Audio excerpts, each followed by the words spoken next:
అనగనగా ఒక రాజు. ఆ రాజుకు ఒక పెద్ద తోట.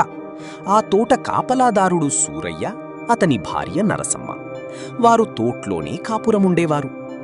ఒకరోజు ఉదయం సూరయ్య తోటలో తిరుగుతున్నాడు. ఒకవైపు చెట్లు మేసి ఉండడం గమనించాడు. రాజుగారికి తెలిస్తే శిక్ష తప్పదేమోనని భయపడ్డాడు. తోటంతా తిరిగాడు. కంచె అంతా బానే ఉంది. మరి జంతువులు లోపలికి ఎలా వచ్చాయి?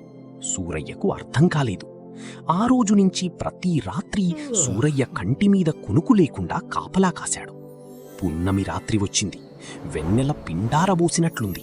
సూరయ్య జాగ్రత్తగా చూస్తున్నాడు. ఇంతలో ఒక అద్భుతం జరిగింది. ఆకాశం నుంచి ఒక కాంతి నెమ్మదిగా తోట్లోకి దిగింది.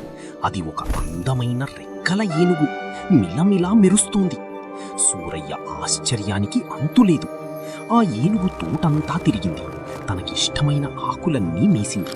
సూరయ్య ఏనుగును నెమ్మదిగా వెంబడించాడు. ఉదయం కావస్తోంది. ఏనుగు ఒక్కసారిగా గీంకరించింది.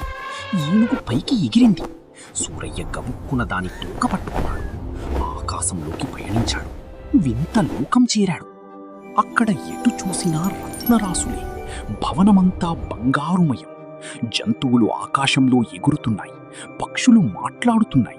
పాములు తోకలపై లేచి పడగలు విప్పి నాట్యం చేస్తున్నాయి. ఆహా, ఎన్ని వింతలు, ఎన్ని మాయలు! సూరయ్య కోరిందే తడవుగా అన్నీ ప్రత్యక్షమయ్యాయి. తనకు కావలసినవన్నీ మూటకట్టుకున్నాడు. పున్నమి రోజొచ్చింది. ఏనుగు తోక పట్టుకుని భూలోకం చేరాడు. ఈ వింతలన్నీ